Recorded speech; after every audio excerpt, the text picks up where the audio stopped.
नमस्ते है। आज मलाई केही न केही बोल्नु मलाई यार, बल्ल बल्ल हाँस उठ्छ। बोले पनि राम्रोसँग बोल्नै आउँदैन यार। आज त पहिला पहिला त मजाले बोल्थेँ है, अहिले त बोल्नै आउँदैन। यो भिडियो अलि लामो छ है, अलि राम्रोसँग सुनिदिनु होला। म के भन्न चाहन्छु भने अस्ति जेठको 9 गतेको यसो घुम्न गएको थिएँ। अनि रत्नपारतिर जाँदाखेरि चाहिँ खासै म मोटरसाइकल लिएर जाँदैन क्या। त्यहाँ अब एक ठाउँ जानु छ, मोटरसाइकल फेरि एक ठाउँ राख्नु छ होइन। त्यही भएर चाहिँ यसो अनि भद्रकालीबाट ओह्राल्थेँ होइन। भद्रकाली ओर्ले त्यहाँ घुम्दै घुम्दै घुम्दै न्यु रोड गएँ। न्यु रोड बसन्तपुर, हनुमान ढोका हुँदै अनि असन इन्द्रचोक हुँदै चाहिँ नि अब दरबार मार्ग चाहिँ त्यहाँ कन्सर्ट रहेछ क्या। कन्सर्ट भने हेरौँ भनेर गएको है खास चाहिँ।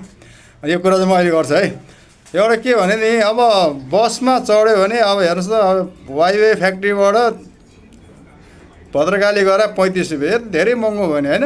हुन त अब डिजेल महँगो छ भन्ने के, म विरोधी त होइन है फेरि, किनभने म पनि आफ्नै गाडी म आफै चलाउँछु होइन। म विरोधी त होइन, तर पनि अब धेरै महँगो भयो कि अब। अनि मैले चाहिँ मेरो विचार चाहिँ किन अब फेरि यात्रुहरूलाई पनि म यात्रुको लागि नि बोलिदिन्छु है। किनभने यात्रुहरूलाई बिचरा चाहिँ अब भद्रकाली ओर्लेर न्यु रोड जानुपर्ने मान्छेलाई भद्रकालीसँग हिँड्न त साह्रै गाह्रो नै, कि रत्नपारबाट हिँड्नु पऱ्यो होइन। त्यसको लागि यात्रुले के गर्नु पऱ्यो भनेदेखि समितिमा गएर कम्प्लेन गर्नु पऱ्यो। समितिमा गएर हामीलाई पनि न्यु रोडमा रोक्ने, त्यो आर्निसी गेट अगाडि चाहिँ रोक्नु पऱ्यो भनेर चाहिँ कम्प्लेन गर्नु पऱ्यो होइन। किनभनेदेखि त्यहाँ गएर अनि त्यहाँ कम्प्लेन गरेपछि समितिले पनि गएर बगीखानामा गएर हेड अफिस, ट्राफिकको हेड अफिसमा गएर कुरा राख्छ नि त नि। मैले चाहिँ यो चाहिँ तपाईँहरूको लागि बोलिदिएँ है। म त अब कहिलेकाहीँ हिँड्ने मान्छे हो होइन। अब त्यो त म अब यात्रु बोकेर नहिँडेको धेरै वर्ष बितिसक्यो होइन। झन्डै 25 वर्षै बित्यो होला होइन।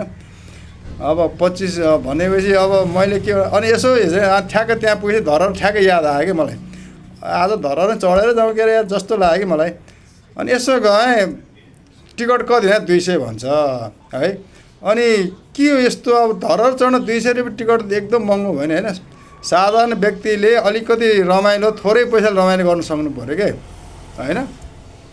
अनि अब धरहर चढ्ने 200 भनेपछि त फेरि झन् मैले टिकट काटेन छु क्या। यसो हेरेको त त्यो माथि त पुरै भोरी छ, त्यहाँबाट भोरी भएर पनि फेरि भित्र छिर्नलाई त्यत्तिकै लाइन छ। अनि मलाई चाहिँ हो भने चाहिँ पैसा लिन तपाईँ जानु भन्यो भने म जानेवाला थिएन क्या त्यो दिन चाहिँ, यस्तो हुल होइन। अनि त्यहाँबाट चाहिँ घुम्दै घुम्दै गएँ। अनि मलाई अलिकति चाहिँ ऊ भएको कुरा चाहिँ सेयर गरे हो होइन। अब त्यसले गर्दाखेरि होइन, अरूले पनि थाहा पाउनु। अनि यो भिडियो अलि लामो छ है, तपाईँले बिस्तारै हेरिदिनु होला, सुनिदिनु होला होइन। अनि अरू कुरा के भन्नु खोजेँ भने, अब मैले काम गर्दाखेरि मेरो किर्तिपुरको यात्रा हो होइन।